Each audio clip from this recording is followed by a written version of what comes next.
Hi friends, good evening. Welcome to LTX classes.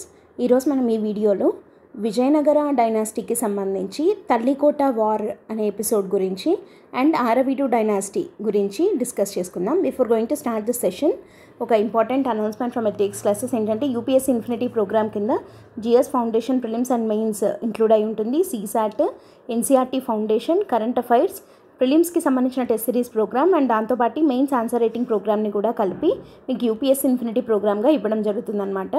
And ఈ course మీకు 1 year validity తోటి అయితే 25,000 అవుతుంది. లైఫ్ టైం వ్యాలిడిటీ తోటి కావాలంటే 45,000 అవుతుందన్నమాట.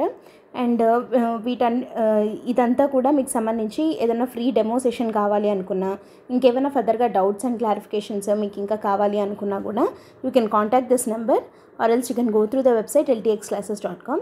అండ్ మనకి ఇవి యూపీఎస్సీ ఇన్ఫినిటీ బ్యాచెస్ వచ్చేసి వైజాగ్ ఆఫ్లైన్ బ్యాచెస్ ఉన్నాయి అండ్ ఆన్లైన్ బ్యాచెస్ కూడా అవైలబుల్ ఉన్నాయన్నమాట. ఓకే, సో అసలు తల్లికోట వార్ ఎందుకు జరిగింది? విజయనగర ఎంపైర్లో మనకి 4 డైనాసిటీస్ రూల్ చేశాయి కదా. ఫస్ట్ వచ్చేసి సంగమ డైనాసిటీ, రెండోది సాల్వా, మూడోది తుల్వా అండ్ లాస్ట్ది ఆరవీడు డైనాసిటీ. అయితే అసలు ఆరవీడు డైనాసిటీ ఎందుకు వచ్చింది? తుల్వా డైనాసిటీలో మనకి శ్రీకృష్ణదేవరాయ చనిపోయిన తర్వాత ఏం జరిగింది?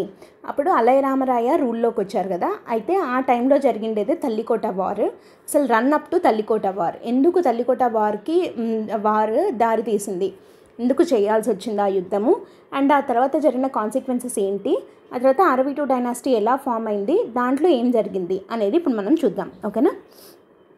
సో తల్లికోట వార్ జరిగే టైంకి అంటే శ్రీకృష్ణదేవరాయ చనిపోయిన తర్వాత నెక్స్ట్ రూలర్ ఎవరంటే సదాశివరాయ అయ్యారు. అండ్ ఆయన దగ్గర మంత్రి అలయరామరాయ. ఈయన శ్రీకృష్ణదేవరాయల వాళ్ళ అల్లుడు అనమాట అలయరామరాయ. సో ఈ టైంలో బీజాపూర్ సుల్తాన్గా బీజాపూర్, అహ్మద్నగర్, బేరర్, బీదర్, గోల్కొండ ఇట్లా 5 డెక్కన్ సుల్తానేట్స్ 5గా విడిపోయారు.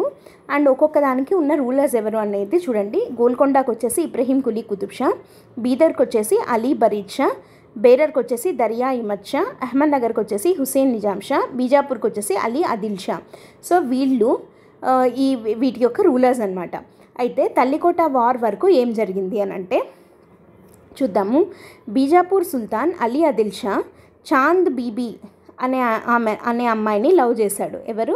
బీజాపూర్ సుల్తాన్ అలీ ఆదిల్ షా చాంద్ బీబీ అనే ఆమెని లవ్ చేశాడు. అయితే ఈ చాంద్ బీబీ ఎవరు అని అంటే అహ్మద్నగర్ సుల్తాన్ ఉన్నాడు కదా హుసేన్ నిజాం షా, ఈయన కూతురు అనమాట. హుసేన్ నిజాం షా యొక్క కూతురైన చాంద్ బీబీని ఈ బీజాపూర్ సుల్తాన్ అయిన అలీ ఆదిల్ షా లవ్ చేశాడు. కానీ బీజాపూర్ సుల్తాన్కి అహ్మద్నగర్ సుల్తాన్కి పడదు.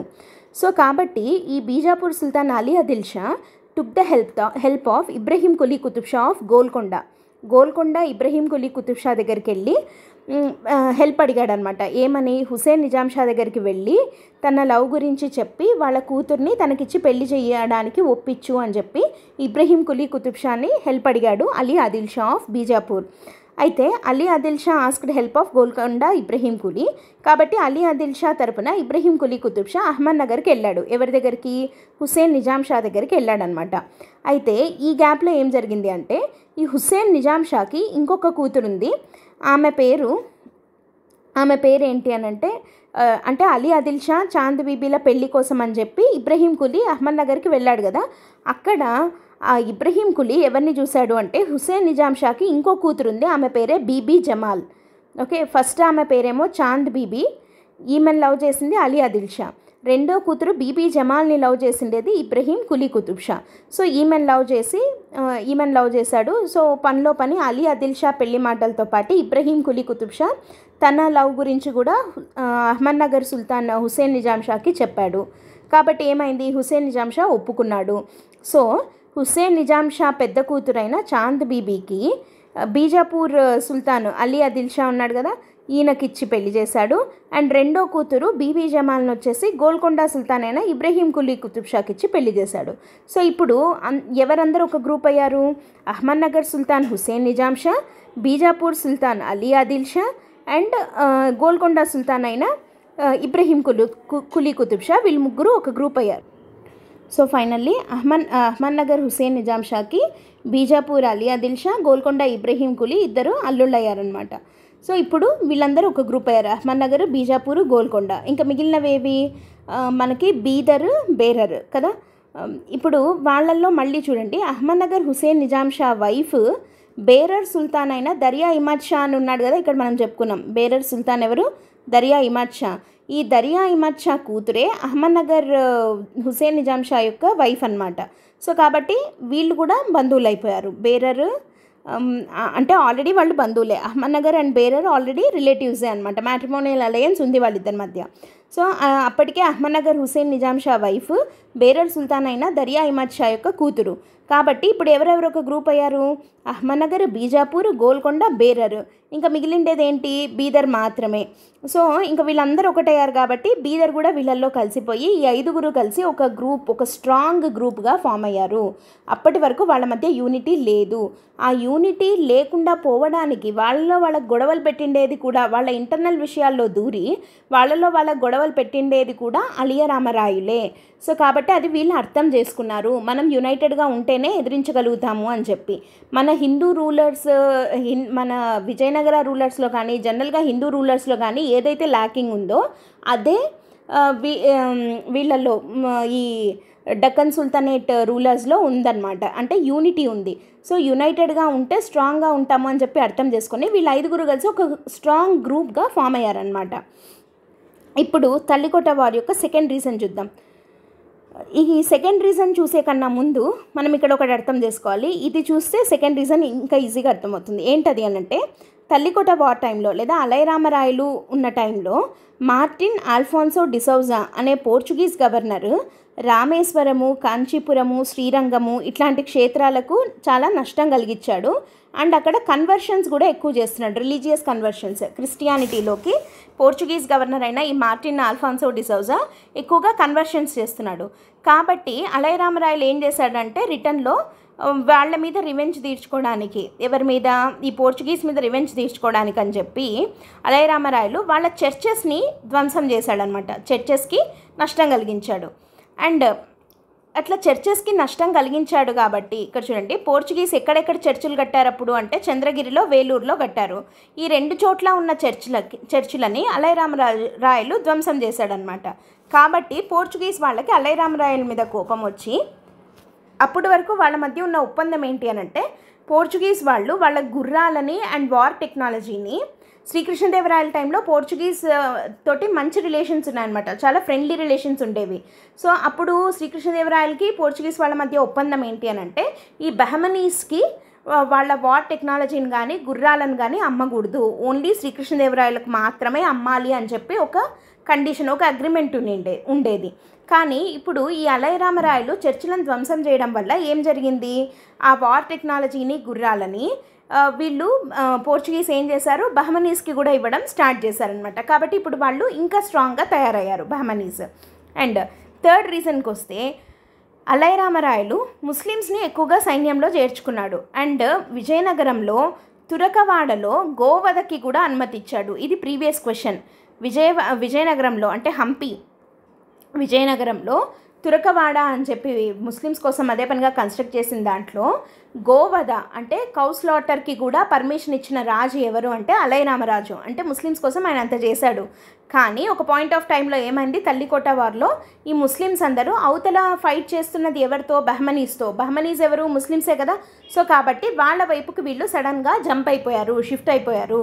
కాబట్టి వీళ్ళ సైన్యం వీక్ అయిపోయిందనమాట. సో ఎక్కువ మంది ఆర్మీలో ముస్లిమ్స్ ఉంచుకోవడము, వాళ్ళు సడన్గా డిఫెక్ట్ అయిపోయి అవతల వాళ్ళ సైన్యంలోకి మారిపోవడం వల్ల తల్లికోట వార్ అలైరామరాయలు ఓడిపోవాల్సి వచ్చింది అని చెప్పచ్చు.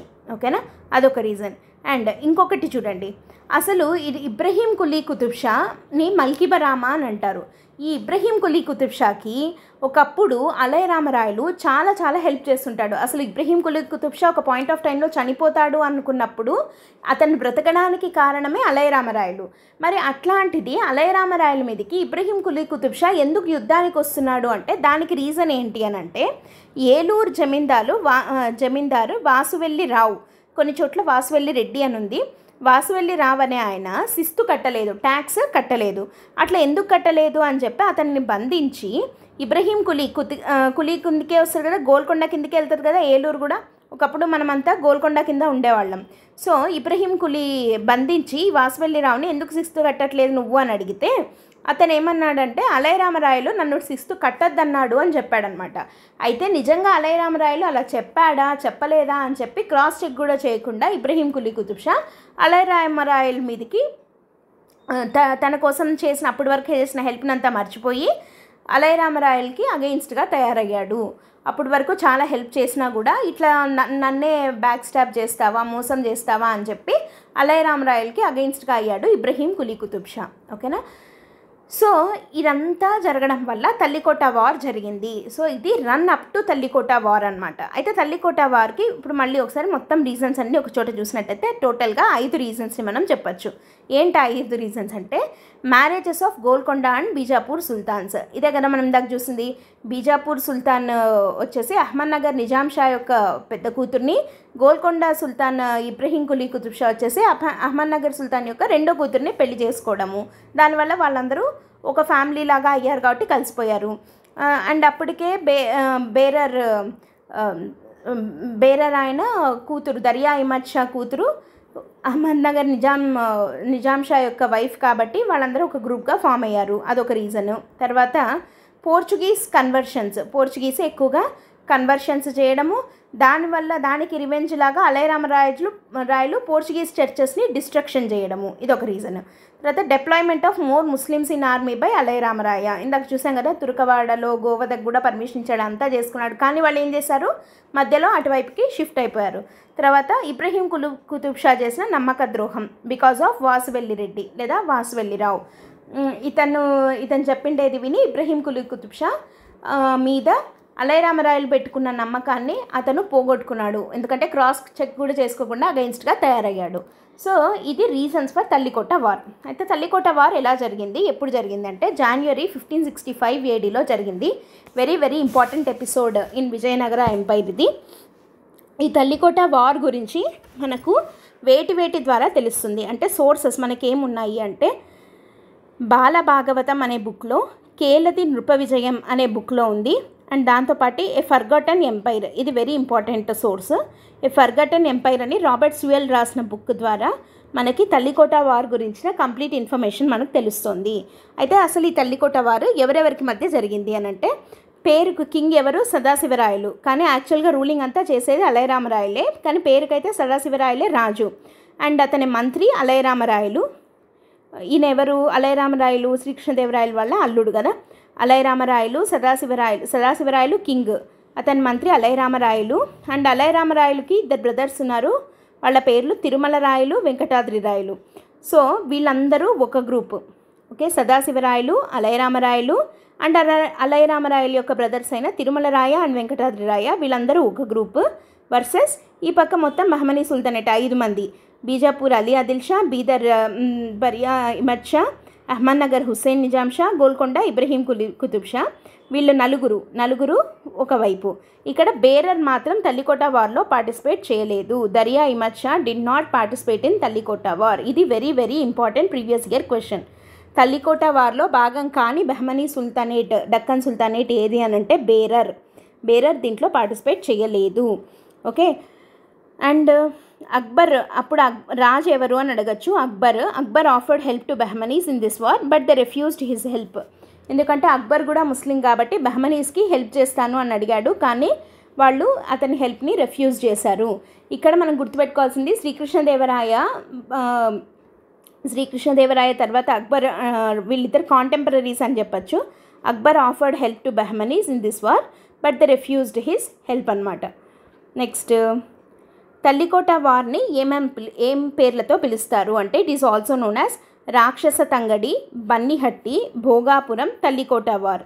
ఇట్లా 4 పేర్లతో పిలుస్తారనమాట. తల్లికోట యుద్ధం అసలు ఎక్కడ జరిగింది అని అంటే కృష్ణ ఇంకా మలహరి అనే నదుల ఒడ్డున తల్లికోట అనే ఊరికి దక్షిణంగా 40 మైళ్ళ దూరంలో చిన్న ఊర్లు ఉన్నాయన్నమాట 2. ఒక దాని పేరేమో రాక్షసి, ఇంకొక దాని పేరేమో తంగడి.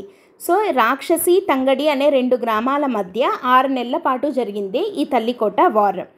తల్లికోట వార్కి బహమనీస్ వైపు నాయకత్వం వహించిండేది ఎవరు అనంటే బీజాపూర్ సుల్తాన్ అయిన అలీ ఆదిల్ షా. లేదా ఇబ్రహీం కులీ కుతుబ్ షా అని కూడా చెప్పచ్చు. వీళ్ళిద్దరూ మొత్తానికి కీ రోల్ ప్లే చేసిండేది ఎవరు అని అంటే బీజాపూర్ ప్లస్ గోల్కొండ సుల్తాన్లు ఇద్దరు అటువైపు నాయకత్వం వహిస్తే, విజయనగర వైపు నాయకత్వం వహించిండేది ఎవరు అనంటే అఫ్కోర్స్ అలైరామరాయలు లెడ్ విజయనగర ఆర్మీ. యుద్ధం అయిన తర్వాత ఏం జరిగింది అనంటే ఒకరోజు రాత్రిపూట విజయనగర సైన్యం మొత్తం రెస్ట్ తీసుకుంటున్న టైంలో అహ్మద్నగర్ సుల్తాన్ అయిన హుసేన్ నిజాం షాకి అలైరామరాయలు దొరికాడు. అప్పుడు అతను ప్లస్ అతని అల్లుడు ఎవరు ఇబ్రహీం కులీ ఉన్నాడు కదా గోల్కొండ సుల్తాన్, సో వీళ్ళిద్దరూ కలిసి అలైరామరాయల్ని చంపేశారు. సో ఇట్లా ఉన్నట్టుండి సడన్గా అలైరామరాయలు చనిపోవడంతో విజయనగర సైన్యం అంతా చెల్లా చెదురు అయిపోయింది. సో ఇప్పుడే మనకు ఇందాక మనం చెప్పుకున్నాం కదా ముస్లిమ్స్ ఎక్కువ మంది ఉన్నారు అని చెప్పి, ఈ ఆర్మీలో ఉండే ముస్లిమ్స్ అందరూ కూడా ఏమైంది బహ్మనీ వైపుకి వెళ్ళిపోయారు. దాంతో విజయనగరం సైన్యం చెల్లా చెదురయ్యి అందులో ఉన్న ముస్లిం సైన్యం అంతా బహ్మనీస్ వైపుకు వెళ్ళిపోయారు. సో ఇంకా నెక్స్ట్ అలైరామరాయలు చనిపోయాడు కదా, అలైరామరాయలు తర్వాత వెంకటాద్రి రాయలు అని ఉన్నాడు కదా వాళ్ళ బ్రదర్, ఇక్కడ వెంకటాద్రి రాయలు అని ఉన్నాడు కదా ఈయన. సో ఈయన వీరోచితంగా పోరాడి ఈయన కూడా చనిపోయాడనమాట. సో తర్వాత ఏమైంది అంటే అలైరామరాయలు చనిపోయాడు అండ్ ఆయన బ్రదర్ అయిన వెంకటాద్రి రాయలు కూడా చనిపోవడం జరిగింది. సో ఇంకా మిగిలిన ఇంకో బ్రదర్ ఎవరు తిరుమల రాయుడు. ఈ తిరుమల రాయుడు విషయం అర్థం చేసుకున్నాడు, ఇంకా మనం ఇంకా పోరాడడం వేస్ట్ ఓడిపోతున్నాము అని చెప్పి అర్థం చేసుకొని విజయనగర క్యాపిటల్ హంపీలో ఉన్న ఖజానాలో ఉండే డబ్బులు వజ్రాలు ఎంత వీలైతే అంత తీసుకొని అక్కడ సదాశివరాయలు ఉన్నాడు కదా పేరుకి మైనర్ రాజు ఉన్నాడు కదా, ఆ సదాశివరాయల్ని వెంట పెట్టుకొని ఇంక ఇక్కడ ఉండడం సేఫ్ కాదు అని చెప్పి అర్థం చేసుకొని ఇమీడియట్గా అతన్ని తీసుకొని తిరుమల రాయుడు ఎక్కడికి వెళ్ళిపోయాడు పెనుగొండ, అనంతపూర్ దగ్గర పెనుగొండ అని ఉంది కదా అక్కడికి షిఫ్ట్ అయిపోయాడు. బట్ దారిలో సదాశివరాయలు కూడా చనిపోయాడు హెల్త్ బాగాలేక. సో ఇంకా మిగిలిండేది తిరుమల రాయుడు 1570 ADలో పెనుగొండ కేంద్రంగా ఆరవీడు వంశాన్ని స్థాపించాడు. సదాశివరాయలు చనిపోవడంతో ఇంకా ఏం డైనాసిటీ ఎండ్ అయిపోయింది, ఇక్కడ తుళువ డైనాసిటీ. ఇక్కడికి తుళువ వాళ్ళు ఇంకెవ్వరు లేరు మిగిలి, సదాశివరాయలు కూడా చనిపోయాడు. ఇంకా మిగిలిండేది ఎవరు అలైరామరాయలు వాళ్ళ తమ్ముడైన తిరుమల రాయుడు ఒక్కడు మిగిలాడు కదా. కాబట్టి ఈయన ఏం చేశాడు పెనుగొండకి వెళ్ళిపోయాడు కదా, పెనుగొండ కేంద్రంగా ఆరవీడు వాళ్ళ వంశం ఆరవీడు వంశం. సో దాన్ని స్టార్ట్ చేశాడు. ఆయన మళ్ళీ విజయనగర ఎంపైర్ని రివైవ్ చేయాలి అని చెప్పి ట్రై చేశాడు కానీ అది పాసిబుల్ అవ్వలేదు. సో ఆరవీడు వంశం తిరుమల రాయ రాజుగా స్టార్ట్ అయింది. ఓకే, సో ఇప్పుడు ఆరవీడు వంశం చూద్దాం. 1570 ADలో ఆరవీటి వంశం స్టార్ట్ అయింది బై తిరుమల రాయ. ఫౌండర్ ఎవరు అంటే తిరుమల రాయలు. ఈయన ఎవరు అనంటే అలైరామరాయలు వాళ్ళ బ్రదర్. దీని క్యాపిటల్ ఏంటి, ఎక్కడికి షిఫ్ట్ అయ్యి ఈయన పెట్టాడు పెనుగొండ కదా, సో క్యాపిటల్ పెనుగొండ అనమాట. అండ్ విజయనగరం రాజ్యం మొత్తము ఎవరెవరు తీసేసుకున్నారు చూడండి. బీజాపూర్ అలీ ఆదిల్ షా ఏమో కర్ణాటక తమిళనాడు ఏరియాస్ని ఆక్యుపై చేశాడు. గోల్కొండ కుతుబ్ షాహీస్ ఏమో total coastal area up to Machilipatnam వీళ్ళు ఆక్యుపై చేసేసుకున్నారు. సో అంటే విజయనగర సామ్రాజ్యాన్ని ఎవరెవరు పంచుకున్నారు, బీజాపూర్ అలీ ఆదిల్ షా ఏమో విజయనగరం కింద ఉన్న కర్ణాటక తమిళనాడు ఏరియాని తీసేసుకున్నారు. గోల్కొండ వాళ్ళేమో కోస్టల్ ఆంధ్ర మొత్తం మచిలీపట్నం వరకు ఆక్యుపై చేసేసుకున్నాడు. సో ఇంకా అంతో ఇంతో మిగిలిన కొన్ని areas of Rayalaseema and few in Tamil Nadu and Karnataka మాత్రమే తిరుమల రాయల్ కంట్రోల్లో ఉన్నాయి. అండ్ ఈ తిరుమల రాయలు అప్పటికే 90 years ఓల్డ్, ఎప్పటికీ యుద్ధం ఇదంతా జరుగుతున్న టైంకి 1570 ADకి. సో ఈయన ఏం చేశాడు అని అంటే ఆయనకు 3 కొడుకులు ఉన్నారు తిరుమల రాయలకి. ఆ 3కి పనిచేశాడు రాజ్యాన్ని. ఎవరెవరికి ఏమేమి ఇచ్చాడు, తిరుమల రాయల 3 కొడుకుల పేర్లు శ్రీరంగ నాయక పెద్ద కొడుకు, 2వ ఆయన పేరు రామరాయలు, 3వ ఆయన పేరు వెంకటపతి రాయలు. ఓకే, శ్రీరంగ నాయకుడికి ఏమి ఇచ్చాడు అంటే తెలుగు రీజియన్ ఇచ్చాడు విత్ క్యాపిటల్, అంటే రాయలసీమ రీజియన్ని ఇచ్చాడనమాట పెనుగొండ క్యాపిటల్గా. ఓకే, రామరాయలు అనే ఆయనకి ఏమి ఇచ్చాడు కర్ణాటక రీజియన్ ఇచ్చాడు with capital as Srirangapatnam. Venkatapati రాయలకి ఏమి ఇచ్చాడు తమిళనాడు ఏరియాని ఇచ్చాడు విత్ క్యాపిటల్ యాజ్ చంద్రగిరి. ఇప్పుడు మనకి చిత్తూరులో చంద్రగిరి ఉంది కదా అది. అంటే ఇప్పుడు తిరుమల రాయలు ఏం చేశాడు, ఆయన దగ్గర ఉన్న కొంత సామ్రాజ్యాన్ని 3 కొడుకులకి డివైడ్ చేశాడు. ఒకరికి తెలుగు రీజియన్ని, ఇంకొకరికి కర్ణాటక రీజియన్ని, ఇంకొకరికి తమిళనాడు రీజియన్ని.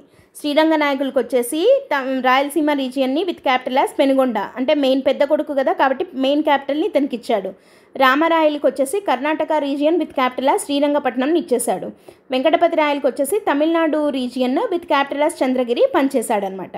కానీ వీళ్ళ ముగ్గురు నుంచి థ్రెట్స్ ఉన్నాయి. ఎవరెవరు వాళ్ళు, శ్రీరంగనాయలు అంటే శ్రీరంగ నాయకులకి పెనుగొండకి థ్రెట్ ఎవరు అని అంటే గోల్కొండ కుతుబ్ షాహీస్. ఎందుకంటే వీళ్ళు మచిలీపట్నం వరకు వీళ్ళు ఉన్నారు కదా, సో కాబట్టి రాయలసీమ ఏరియా కూడా కావాలి అని చెప్పి ట్రై చేస్తున్నారు గోల్కొండ కుతుబ్ షాహీస్. వీళ్ళు శ్రీరంగ నాయకులకున్న థ్రెట్ రామరాయలు అంటే కర్ణాటక రీజియన్కు ఉన్న థ్రెట్ ఎవరి నుంచి, బీజాపూర్ ఆదిల్ షాహీ నుంచి. ఎందుకంటే వీళ్ళకి కర్ణాటక తీసుకున్నది వీళ్ళే కదా. సో శ్రీరంగపట్నం కోసం ట్రై చేస్తున్నది బీజాపూర్ ఆదిల్ షా. ఇంకా వెంకటపతి రాయలు చంద్రగిరి క్యాపిటల్గా తమిళనాడు ఏరియాను రూల్ చేసిన వెంకటపతి రాయలకున్న థ్రెట్ ఎవరి నుంచి అంటే తంజావూరులో ఉండే నాయకరాజుల దగ్గర నుంచి. సో ఇప్పుడు ఫైనల్గా ఏం జరిగింది అని అంటే వీళ్ళందరూ వాటిని కోల్పోయారు. ఫైనల్లీ ఇన్వేషన్స్ అన్నీ అయిన తర్వాత సర్వైవ్ అయిన వాడు ఒక్క మూడో వాడైన వెంకటపతి రాయలు మాత్రమే, విత్ క్యాపిటల్ యాజ్ చంద్రగిరి అన్నాం కదా. అండ్ రెండో క్యాపిటల్ వచ్చేసి ఇతంది వేలూరు. చంద్రగిరి ఫస్ట్ క్యాపిటల్, వేలూరు రెండో క్యాపిటల్గా వెంకటపతి రాయలు మాత్రమే సర్వైవ్ అవ్వగలిగాడు ఆఫ్టర్ తిరుమల రాయలు. కొన్ని రోజులు వీళ్ళు కూడా రూల్ చేశారు కానీ వెంకటపతి రాయలే ఎక్కువగా సర్వైవ్ అయ్యిండేది. ఆ తర్వాత ఏమైంది కానీ ఈ ఇన్వేషన్స్ అన్నీ అవుతున్నాయి. ఈ నాయకరాజుల దగ్గర నుంచి వాళ్ళ దగ్గర నుంచి చాలా ఇన్వేషన్స్ అవుతున్నాయి. ఫైనాన్షియల్గా చాలా నష్టపోయాడు వెంకటపతి రాయలు కూడా. సో కాబట్టి ఏం జరిగింది అని అంటే ఫైనాన్షియల్గా చాలా లాసెస్తో సఫర్ అవుతున్న వెంకటపతి రాయ III తన అసెట్స్ని అమ్మాలి అని చూస్తున్నాడు. ఎందుకంటే అతనికి డబ్బులు కావాలి కాబట్టి. సో ఆ రెస్పాన్సిబిలిటీని ఎవరికి ఇచ్చాడు అంటే తన వద్ద ఉన్న చంద్రగిరి కదా క్యాపిటల్, ఆ చంద్రగిరికి గవర్నర్ ఉన్నాడనమాట. చంద్రగిరి క్యాపిటల్ దగ్గర గవర్నర్ వచ్చేసి దామెర్ల వెంకటాద్రి నాయుడు అని వెంకటపతి రాయల దగ్గర ఉన్నటువంటి గవర్నర్ ఫర్ చంద్రగిరి. ఈ దామెర్ల వెంకటాద్రి నాయుడుకి రెస్పాన్సిబిలిటీ ఇచ్చాడు. ఏమని అని అంటే మన ఆస్తులు కొంచెం అమ్మేసేయి, ఎందుకంటే మనకి ఇప్పుడు ఫైనాన్షియల్గా లాసెస్లో ఉన్నాము, మన ఆర్మీని పోషించే పరిస్థితి కూడా మనకి తగ్గిపోతుంది అని చెప్పి అడిగాడనమాట. సో దామెర్ల వెంకటాద్రి నాయుడికి ఏమని రెస్పాన్సిబిలిటీ ఇచ్చాడు అని అంటే ఈ ఆస్తులు అమ్మి పెట్టమని చెప్పి రెస్పాన్సిబిలిటీ ఇచ్చాడు ఇన్ 1639 AD. అండ్ అప్పటికే బ్యాక్గ్రౌండ్లో ఏం జరిగింది, 1611 ADలో గోల్కొండ వాళ్ళ పర్మిషన్తో మహమ్మద్ కులీ కుతుబ్ షా పర్మిషన్ ఇచ్చాడు కదా. కాబట్టి ఇంగ్లీష్ ఈస్ట్ ఇండియా కంపెనీ వాళ్ళు మచిలీపట్నం బేస్గా ఏర్పాటు చేసుకున్నారు. Okay. And east India company తరపున ఫ్రాన్సిస్ డే అనే అతను వెంకటాద్రి నాయుడు దగ్గరికి వచ్చాడు. దామెర్ల వెంకటాద్రి నాయుడు దగ్గరికి వచ్చి మాకు ఒక ప్లేస్ కావాలి మేము ట్రేడ్ చేసుకోవడానికి అని చెప్పి అడిగాడనమాట. అయితే అప్పుడు దామెర్ల వెంకటాద్రి నాయుడుకి ఆల్రెడీ వెంకటపతి రాయలు కొన్ని అసెట్స్ని అమ్మమని చెప్పాడు కాబట్టి సో ఇదైతే కరెక్ట్గా ఉంటుంది అని చెప్పి ఈ దామెర్ల వెంకటాద్రి నాయుడు ఏం చేశాడు, ఈ ఫ్రాన్సిస్ డేకి మెడ్రాస్ ఇస్తాము అని చెప్పి చెప్పాడనమాట. ఇక్కడ మెడ్రాస్ అమ్మడానికి వెంకటపతి రాయలుకున్న రీజన్స్ ఏంటి, 2 రీజన్స్ ఉన్నాయి. ఒకటి వచ్చేసి ఫైనాన్షియల్ లాసెస్ నుంచి ఓవర్కమ్ అవ్వడానికి, ఇందాక మనం చెప్పుకున్నాం.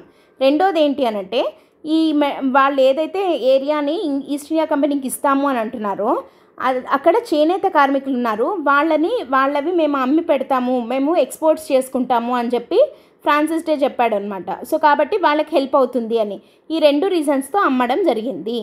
అంటే మెడ్రాస్లో చీరలు నేయించి వాటిని లండన్కి ఎక్స్పోర్ట్ చేసేవాళ్ళు, దానివల్ల మన చేనేత వాళ్ళకు ఉపాధి దొరుకుతుంది అనే ఉద్దేశంతో కూడా దామెర్ల వెంకటాద్రి నాయుడు అండ్ మన వెంకటపతి రాయ వీళ్ళిద్దరూ కలిసి ఇంగ్లీష్ ఈస్ట్ ఇండియా కంపెనీకి చెందిన ఫ్రాన్సిస్ డేకి మెడ్రాస్ని ఒప్పచెప్పడం జరిగిందనమాట, అమ్మడం జరిగింది. ఓకే. సో ఇప్పుడు వాళ్ళిద్దరి మధ్య జరిగిన MOU ఎలా ఉంది, మెమరాండమ్ ఆఫ్ అండర్స్టాండింగ్ ఏంటి అని అంటే మెడ్రాస్లో పోర్ట్ కన్స్ట్రక్షన్కి ఇంగ్లీష్ ఈస్ట్ ఇండియా కంపెనీకి పర్మిషన్ ఇచ్చాడు వెంకటపతి రాయ. దానికి ఇనీషియల్ ఇన్వెస్ట్మెంట్ కూడా ఇతనే ఇవ్వడం జరిగింది. ఓకే. రెండోది ఆ పోర్ట్ అండ్ ఆ ఏరియా మొత్తం మీద ఇంగ్లీష్ ఈస్ట్ ఇండియా కంపెనీకే సర్వ హక్కులు ఉంటాయి. Okay. Next custom duty and other ట్యాక్సెస్లో ఇప్పుడు మొత్తం అంతా ఇస్తున్నందుకు గాను ఇతనికి రిటర్న్లో ఏమి ఇస్తారు వెంకటపతి రాయకి అంటే customs duty and other taxes ఏవేవైతే ఈ ఈస్ట్ ఇండియా కంపెనీ వాళ్ళు కలెక్ట్ చేస్తున్నారో 50-50 షేరింగ్ చేసుకోవాలి, సగం నీకు సగం నాకు అన్నట్టు east India company and Venkatapati Raya III share చేసుకుంటారు.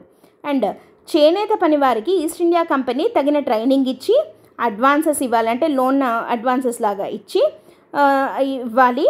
ఒకవేళ వాళ్ళు మళ్ళీ దాన్ని కట్టలేకపోతే దానికి పూచీకత్తు అంటే ఏమంటారు షూరిటీ లాగా ఎవరు ఉండాలి, వెంకటపతి రాయ IIIనే ఉండాలి. వెంకటపతి రాయ III షూరిటీగా చేనేత పని వాళ్ళకి ఈస్ట్ ఇండియా కంపెనీ ట్రైనింగ్ ఇవ్వాలి, లోన్స్ ఇవ్వాలి.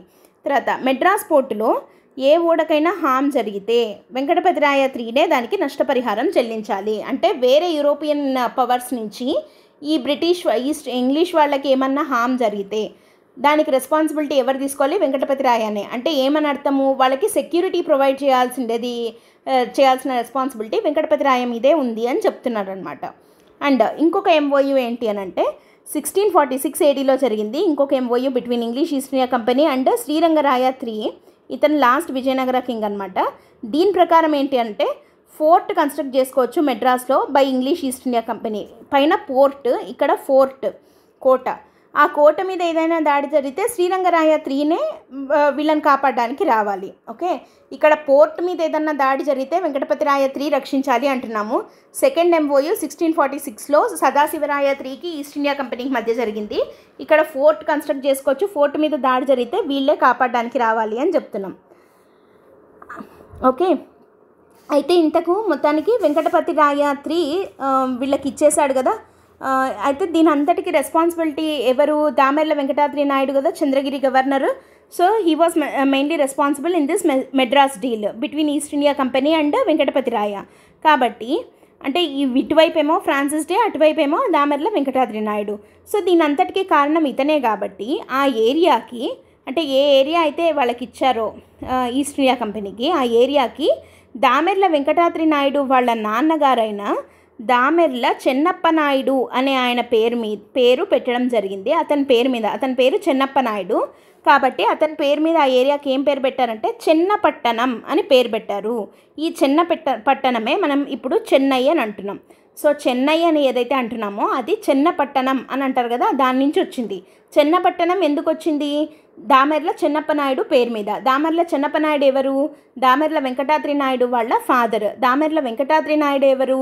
చంద్రగిరికి గవర్నరు. చంద్రగిరి గవర్నరు వాళ్ళ నాన్న పేరు దీనికి ఎందుకు పెట్టారు అంటే చంద్రగిరి గవర్నరు అండ్ ఆరవీడు వంశం రాజు అయిన వెంకటపతిరాయ III దగ్గర గవర్నర్గా ఉన్న ఇతను వెంకటపతిరాయ చెప్పడం వల్ల ఫైనాన్షియల్ లాసెస్ నుంచి రికవర్ అవ్వడం కోసము అండ్ చేనేత కార్మికులకు హెల్ప్ అవుతుంది అని చెప్పి Francis day, English East India company తరపున ఫ్రాన్సిస్ డేకి ఆ ఏరియాని ఇవ్వడం జరిగింది. సో ఈ డీల్ కుదర్చడంలో అతనే కీ రోల్ ప్లే చేశాడు కాబట్టి వాళ్ళ నాన్న అయిన చెన్నప్పనాయుడు పేరు మీద చెన్నపట్టణం అనే పేరు వచ్చింది. అదే ఇప్పుడు చెన్నైగా మారింది. అండ్ ఆ చెన్నపట్టణంకి గవర్నర్గా చేసిన వ్యక్తి పేరు మాదరాజు. ఓకే, ఇప్పుడు ఏదైతే ఆ చెన్నపట్టణం అని ఒప్పచెప్పారో వాళ్ళకి దానికి గవర్నర్. ఓకే, చంద్రగిరికి గవర్నర్ ఏమో దామెర్ల వెంకటాద్రి నాయుడు. అయితే ఆ ఏరియా ఏదైతే చెన్నపట్టణం అని ఇచ్చారో దానికి గవర్నర్ వచ్చేసి మాదరాజు. ఆ మాదరాజునే ఈ ఇంగ్లీష్ వాళ్ళు మాద్రాజ్ అని పిలిచేవాళ్ళు. సో అతని పేరు మీదే అది మద్రాస్ అయ్యింది అని కూడా చెప్తారనమాట. సో ఆ మద్రాస్గా మారింది. సో చెన్నై అనే పేరేమో చెన్నప్ప నాయుడు పేరు మీద వచ్చింది అండ్ మద్రాస్ ఏమో మాదరాజు అనే దాని గవర్నర్ పేరు మీద మద్రాస్గా మారింది. ఓకేనా. సో ఇది మనకి ఆరవీడు వంశంకి సంబంధించిన డీటెయిల్స్ అండ్ తల్లికోట వార్ తర్వాత జరిగిన కాన్సిక్వెన్సెస్. నెక్స్ట్ విజయనగర ఎంపైర్లో అడ్మినిస్ట్రేషన్ ఎలా ఉండింది, సొసైటీ ఎలా ఉండింది, ఎకానమీ, రిలీజియస్ కండిషన్స్, లిటరేచర్, ఇవన్నీ కమింగ్ వీడియోస్లో డిస్కస్ చేద్దాం. Okay, that's it for today friends. Thanks for listening. All the best. By.